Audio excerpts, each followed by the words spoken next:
हिजो मलाई बाटोमा हिँड्ने क्रममा एउटा दाइले मन्दिरबाट फर्केर आउँदै गर्नुभएको दाइले प्रश्न गर्नुभयो, बहिनी तिमीले यो संसारमा सबैभन्दा महान भगवान कसलाई मान्छौ भनेर। मैले मुस्कुराउँदै जवाफ दिएँ, थाकेको पाइलालाई उभ्याउने आधार 2 अक्षरले बनेको आमा र 2 अक्षरले बनेको बाबा नै मेरा लागि 4 अक्षरले बनेका भगवान हुन्। मेरो जवाफबाट सायद निशब्द भएर होला दाइ आफ्नो बाटो लाग्नुभयो। त्यस दिन मैले घर फर्केपछि कोठाको एउटा कुनामा बसेर आफ्नो भावना पोखेँ। रित्तो रित्तो थालमा सपना पस्किने देवता उनै मेरा आमा र बुवा। रित्तो थालमा सपना पस्किने देवता उनै मेरा आमा र बुवा। मेरी आमा, मेरो बा, नरोई सुन है, आज तिम्रा लागि यो छोरीले केही लेखेकी छु। 50 किलोको बोरा सकि नसकी काँधमा राखी मुस्कुराउँदै हिँडेको मैले मेरा बालाई देखेकी छु। छिनेको चप्पलको भरमा दिनरात मेरै लागि मेलापात गरेको मैले मेरी आमालाई देखेकी छु। मैले मेरी आमालाई देखेकी छु। मेरी आमा, किन पिर्लिन्छौ? छोरी सानै छे, कहिले आउला सुखका दिन भनेर। उता देख्छु बालाई खुसी भएको, छोरी विदेश जाने दिन गरेर। उता बा पिँढीमा बसेर छोराभन्दा ठुली छोरी छे भनी सुखको आशमा बसेको देखेकी छु। म पनि त दिनरात मेहनत गरेर सपनाको झरीमा रुजेकी छु। कहिले बैङ्क त कहिले घर गाउँको साउ आउँदा टन्न पैसा कमाएर सुख दिनुपर्छ भन्ने जिम्मेवारी बुझेकी छु। पैसाको अभाव त तब बुझे जब आफ्नो आँखामा राख्दा पनि नबिजाउने सन्तानको छिट्टै भिसा लागोस् भनेर बाआमाले चाहना गरे। मन्दिर गई शिर झुकाई 2 हात जोडी ईश्वरको कामना गरे। सम्पूर्ण दुःख दर्दको सामना गरे।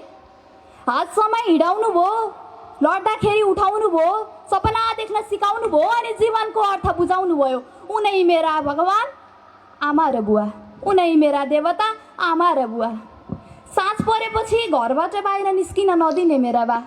छोरीलाई यो होला कि त्यो होला कि भनेर त्रासमा बसेको देख्दा सोचे गलत मान्छे म कहाँ फस्ने छु। ढुक्क बस मेरी आमा, तिमीले दिएको संस्कार अनि बाले सिकाएको जिम्मेवारी बहनमा म सचेत बस्नेछु।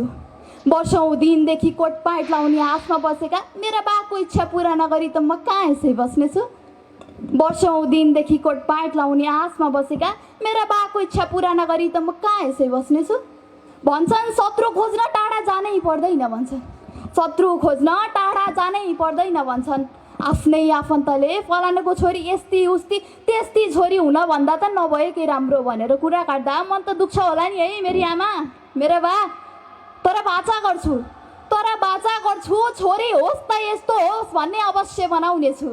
सुकेको पात जस्तो जीवनलाई केलाएर गाजा जस्तो अमूल्य बनाएर देखाउनेछु। यति साहस बोकेर हिँडेकी छु भगवान, साथ दिनु है। तिम्रो अगाडि कुरा काटेर तिम्रो चित्त दुखाउनेलाई एक दिन म सफल भएर तिम्रै पाउ झुक्ने बनाउनेछु। एक दिन म सफल भएर तिम्रै पाउ झुक्ने बनाउनेछु। म सफल त्यो दिन हुनेछु जुन दिन मेरो प्रगतिले मेरो आमा बुवाको छिर ठाड हुनेछ। उता मेरो भाइ मेरी दिदी भन्दै हर्षले रुनेछ।